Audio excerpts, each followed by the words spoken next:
The most memorable eagle was on the one hole GBO from 2018, the Thank you. throw in. I was hoping Oh you yeah. would That mention that one. that had the amount of momentum I got from that shot. I think Simon was up by like 4 or 5 strokes in the lead, and he took a big Simon number on that hole, and I eagled, and all of a sudden we were tied. It was just so crazy how everything went down.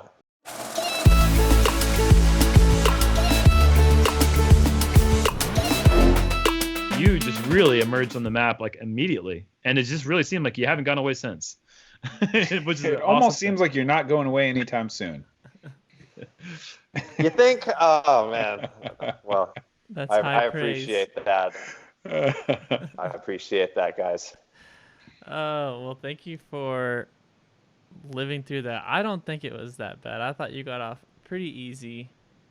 I think we might be starting to turn the tide a little bit. Whoever comes out, we're starting to take a new direction, because that was good. It was a little bit of both, but definitely hearing your thoughts on that for such a big moment for someone who just like technically came out of nowhere. I mean, I know you were locally known and stuff, but I mean, like I said, I mean, I hadn't filmed a ton of tournaments, but even from round 2 to round 3, I didn't know who you were. There you were warming up, and they go, "Hey, that guy's name's Eagle McMahon. He's really good. He's from Colorado.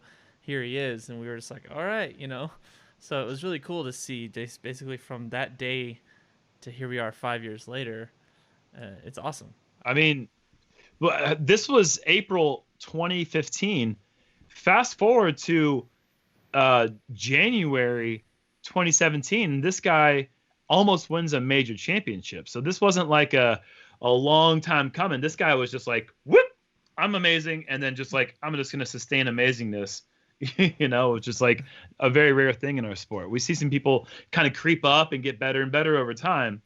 Not this guy. This guy was just immediately out the box, just like concentrated greatness. You could say this dude's living in Rocket City. You could say that. He's just going right to the top. Definitely not living in Rocket City.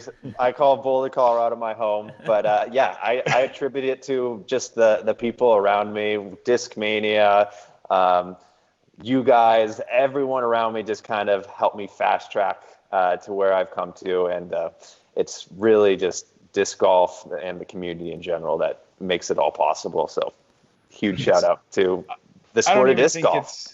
I honestly don't even think it's embarrassing. You can watch as many GBOs as you want. Country Club, Emporia, Kansas, they don't even have putting there. It isn't there. So, you can pick any pro and you can show just a bunch of like, 20-footer high, over the basket, low. It's like they just don't do putting there. It's not part of the game. Right. Exactly. All right. Well, would you say 2016, last question, 2016, were you superstar blogger or vlogger or disc golfer in 2016? What were you better at? I'd say it was about a tie. I dedicated pretty much the same amount of time to both of those things, which I think that was like one of the things that's what brought you to the presence that I felt like this guy is like, whether or not he emerges, which it didn't take long for you to do so, but whether or not that happens, you already had a fan following just with that online presence. And I think that's actually a pretty good thing for a lot of up-and-coming players to maybe take note of. Find a way to, separate yourself from the masses, whether it's an online presence or not. It's definitely the X factor. I always get the question, what can I do to get sponsored or bring something unique to disc golf? It's be unique yourself, be awkward, and showcase that, own it. And you'll be surprised how many people will see that and appreciate it. And I feel like that's kind of what I did, and it worked out. So any up-and-coming disc golfers looking to make it in some way or another, don't be afraid to be unique and show your true colors. And keep on dreaming.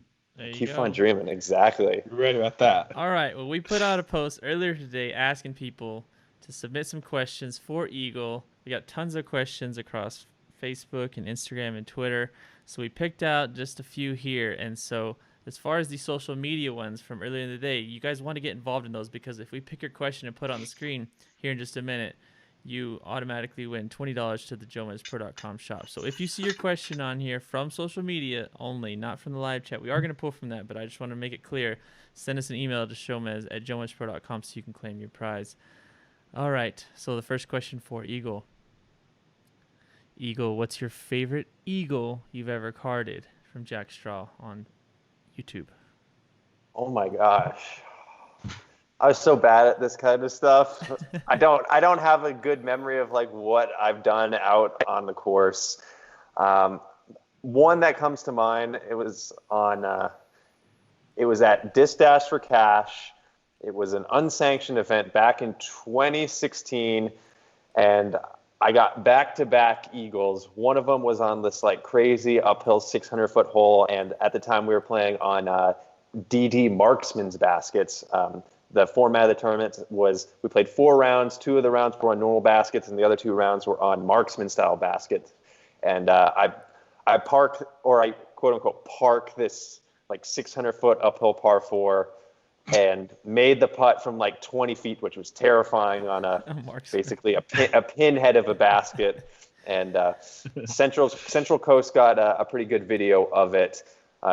Just search Eagles if you want to see that, and I think that one was really cool, and that one stands out to me. That question my favorite is like, is your. Oh yeah. I was just gonna say that question's like asking Steph Curry to talk about his favorite 3-pointer. This dude's got so many eagles in his career. It's not that easy to just call back. The one from Solitude stands out for me. The MD3 down the hill, 1,000 feet. And then you had to make like a 45, 50-foot putt. I mean, that was a solid putt you had to make after that. That one was really good. Oh, gosh. I could watch that flight all day long. The most memorable eagle was on the one-hole GBO from 2018, the throw-in. I was hoping you would mention that. That had the amount of momentum I got from that shot. I think Simon was up by like 4 or 5 strokes in the lead, and he took a big Simon number on that hole, and I eagled, and all of a sudden we were tied. It was just so crazy how everything went down. That's big Simon number. That's definitely the eagle. For sure. Where's the graphic? Yeah. Where's the graphic? A big high Simon number. Oh boy. Yeah, I remember even like the next day, like SportsCenter shared it like on their social media. Like it was a big deal. That was so much fun. I love when stuff like that gets picked up, like because it just makes me feel so good for what we're doing, that even people that have no idea what's going on can go, holy cow, that dude just threw that disc like 350 feet or maybe longer. I'm trying to remember exactly how long it was, all the way down the hill, and just about knocks the basket over. Like if that was a tent basket, that disc wasn't staying in. It was definitely knocking the basket over. So many memorable shots. So we're glad to have, to have been a part of some of those. And of course, Central Coast, I remember that other tournament. That was pretty sweet to watch. And then how nerve-wracking it was watching you guys having to putt on those baskets. I'm glad to have that video out there. All right, let's move on. Another question. Dear Eagle, when will we see the great return of Eagle in the Pants, aka Skinny Florals? The Skinny Florals. Well, last year. Was it last year? That was 2018. That was VPO 2018, I'm pretty sure. So they made both times they were on camera were both in Texas, one at Veterans Park Open 2017 and 2018 at the final round of Nick High Memorial. I gave them away to a fan. After the round, I remember I had a pair of shorts in my bag, and after the round was over, it was getting hot, it was Texas, and I run into the bushes, change my pants, and then I just say, who wants these pants? And like a bunch of people's like, me. Some fan gets them, and then I get a message like a couple months later says that they're in a shadow box in his basement, framed on the wall. Oh, okay, all right, that's okay. The reason why I got rid of them is because I got them from a thrift shop, and the crotch was busted out. It was not very poor stitching. And my grandma had to fix them every time I wore them. So they were good for pretty much one round, and then busted crotch. So they were a little bit too much of a liability. Liability. So that's why I had to go with it.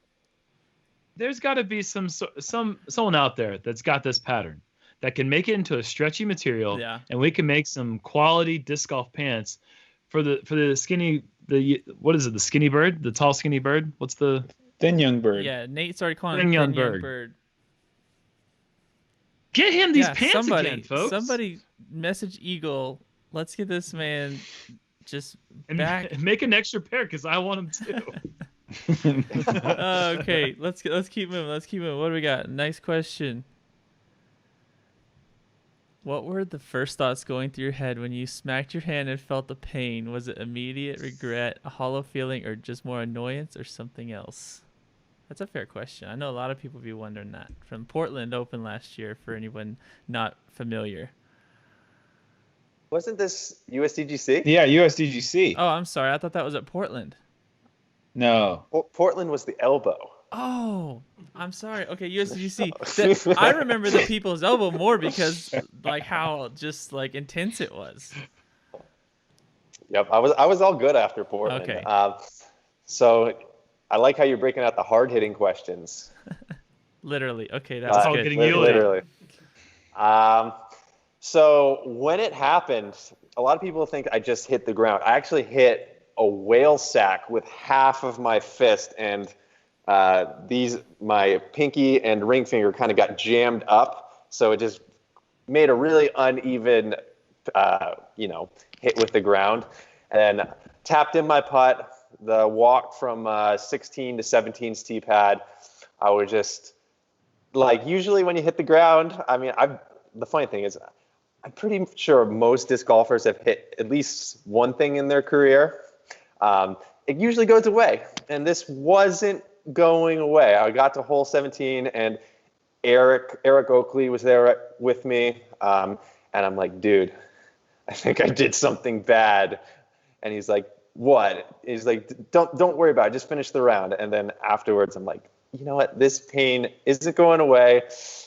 Something bad definitely happened, and I didn't know what to do. I just felt really bad about myself, as you probably would, because I was leading the tournament, and afterwards I literally didn't know what to do.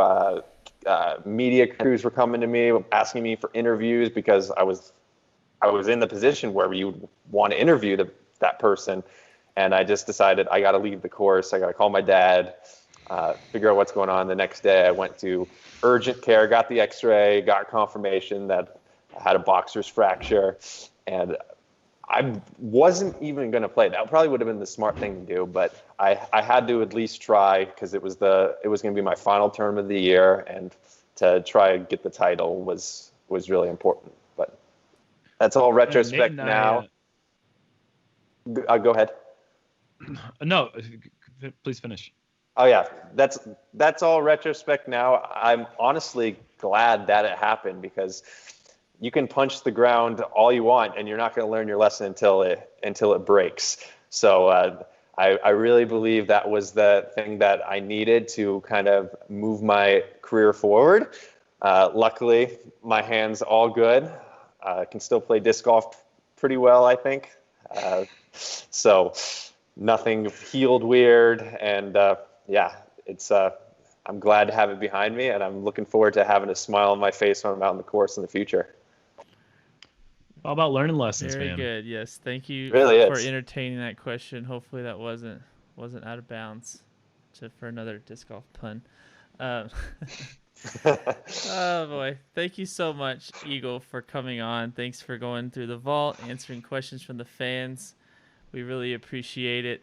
I'm glad things have developed the way they have since we first saw you in such a short time, like we said. So thanks for helping us relive kind of the beginning of introducing the world to Eagle McMahon.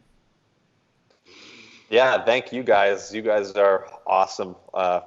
What you do is just incredible, and the fact that I can be a part of any capacity is just a complete honor. So yeah, well, of course. You You guys are the best. Oh yeah, we gotta bring it in, guys. Oh, Come on. It's not as easy as it looks. Yeah, get there, Eagle. Why is yeah. your fist so huge? You're the biggest fist of all time. Okay. Well, if you're not already, which you should be, it's just silly for me to even have to say, but if you're not already subscribed to Eagle McMahon on YouTube, what is it called? Eagles Vlogs, right? Eagles Vlogs. Eagles Vlogs. So be sure to go follow him. He's probably taken a little bit of a break, a well-deserved break through some of this, but I know that he did have the mile challenge. How many throws it takes to throw a full mile? You know, you had Simon and Double G and Drew and Thomas Gilbert in there, so that was fun to kind of have you introduce another challenge. I know Simon was behind some of those too, so that was a lot of fun to watch that play out.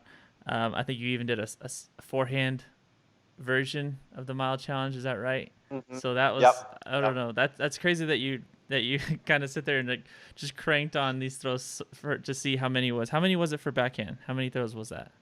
I can't remember. So backhand, it was 11 throws, but the last throw was like, I don't know. Yeah, kind of short. Or no, it was 10 throws. The last throw was like 175 feet. You couldn't quite get to like 9, I think is what I remember. And then forehands wasn't like 3 feet or something short on the forehands one or something. Forehand was 12 throws, with the exception of the final throw being like 3 feet. Oh my gosh. Oh no. And then of course, who's leading in both of those? I'm not sure. I'm pretty sure Double G got it at 9. Drew got it at 9. I haven't seen any forehand videos for the mile challenge, so I can't tell you there. Maybe everyone got too tired. You're the only one to have completed or attempted both of them. So, and then the anime one, real quick, just the 30-second pitch behind. What made you do the disc golf anime video? That was so funny.